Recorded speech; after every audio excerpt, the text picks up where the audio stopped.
We are not financial advisors and we don't offer financial advice. Please do your own research. Hello and welcome to Momentum 3.0, the place where we take our own financial decisions now. Here we are with Mickey B. Fresh, and let's talk about DeFi. But let's start with the most important question of today. How are you, Mickey B. Fresh? I'm doing great. I'm glad to be here. I'm excited to talk about DeFi and what Flare Network is really going to bring to DeFi.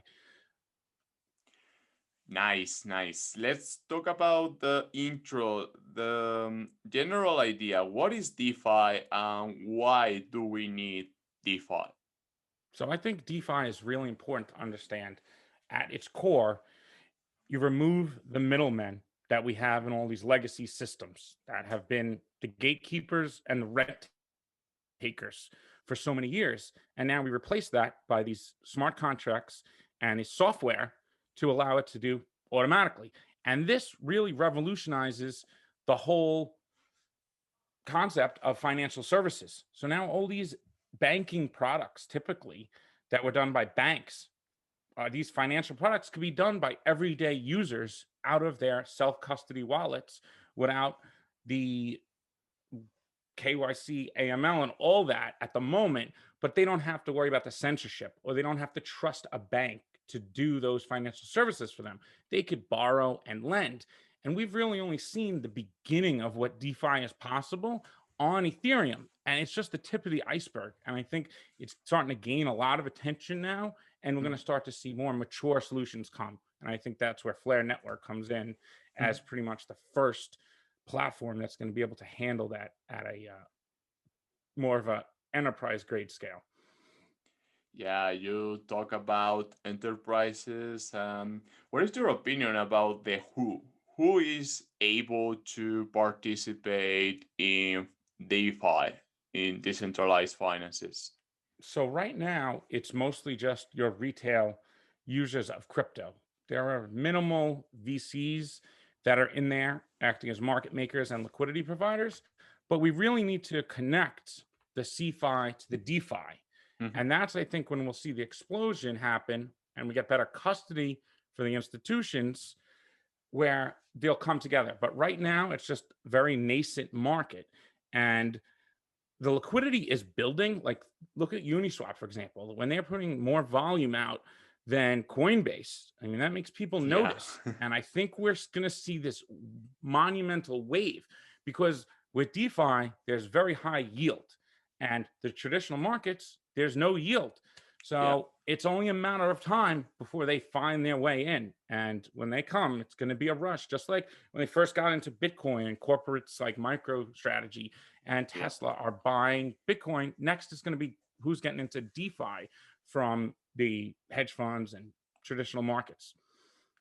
Yeah, that's really important. Like the next topic is which business models do we have, but let me talk about what are they doing with Bitcoin because it's something that Michael Saylor talks freely and he talks publicly about it, and I find it really interesting.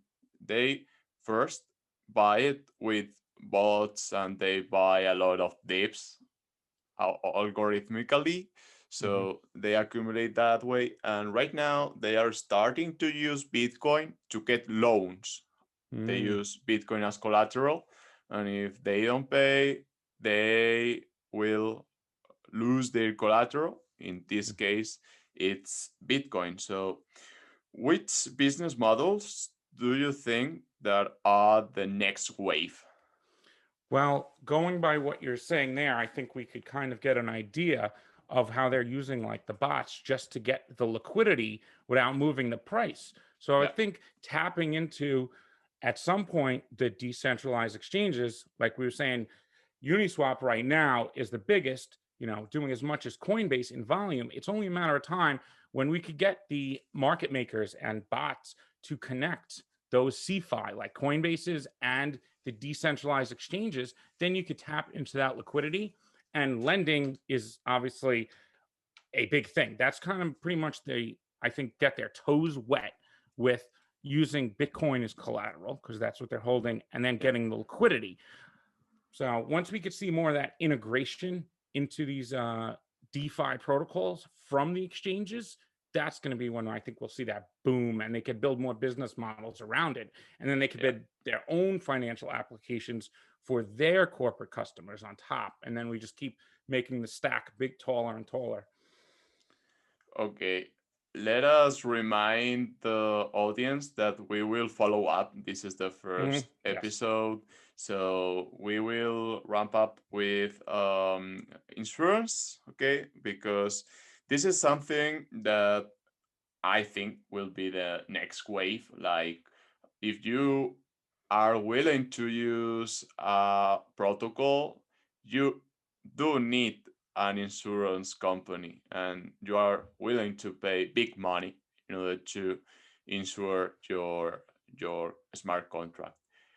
We have been learning about 30 because they will audit the Flare Finance protocol. So that's wonderful. And what is your opinion about insurance, and if you want to talk about Certic?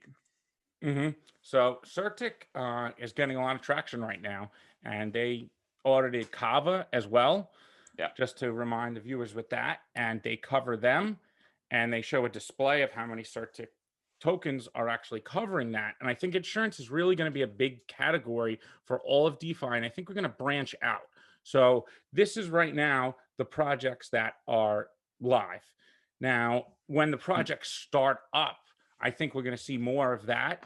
And that's one thing like Flare Finance talked about with Flare Mutual was we see things like rug pulls and those type of projects that's a turnoff to a lot of users. So they want to make sure these things are secure. And by having the insurance protocols actually auditing them, and then there's actual compensation if something happens, I think that's really big, and it helps the users feel more comfortable. And also that comes then with the private keys. Like when you could keep your private keys actually in a hardware wallet and then just use a web browser to do the transactions. See, that's very appealing because it minimizes the risk of your private keys getting stolen or lost. So the combination of insurance and custody really is going to make it, when we go mainstream. And then that's going to really bring in more of the institutional and different type of insurance models, depending on the user, depending on how their risk profile is. Some users might not want to take all the risk doing it themselves. They might want to aggregate it to another company to do it, or application. Yeah, and I have been working in the insurance industry. That's why I have been talking with you about this. And for example, cyber attacks are being covered right now after decades of these kind of problems. So that's why we need to see these kind of insurances for the whole industry. And right now we see them in Bitco, for example. Ripple has a lot of insurances with Bitco and Lloyd's, which is really famous as being one of the first firms in the world, more or less like Bank of America. These topics will be for another episode, as we want to follow up. We want to engage with the community. We may do it bigger, like we may have a longer episode or a smaller episode. That's up to the community. We want to read your comments, and we were talking about bringing Hugo Filion. He may listen to this or whomever is close to him. Let him know that we want him here.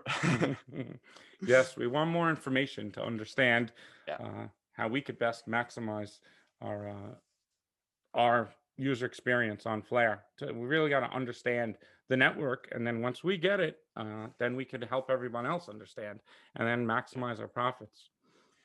Yeah, let's finish thanking you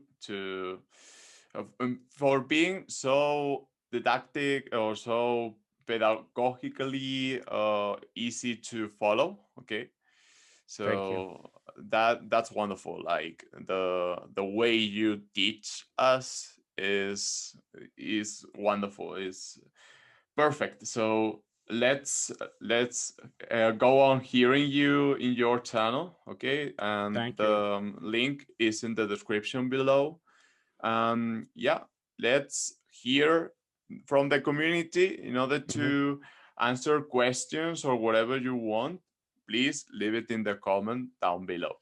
So thank you for coming, Mick. Thank you, Adrian. Goodbye. We are not financial advisors and we don't offer financial advice.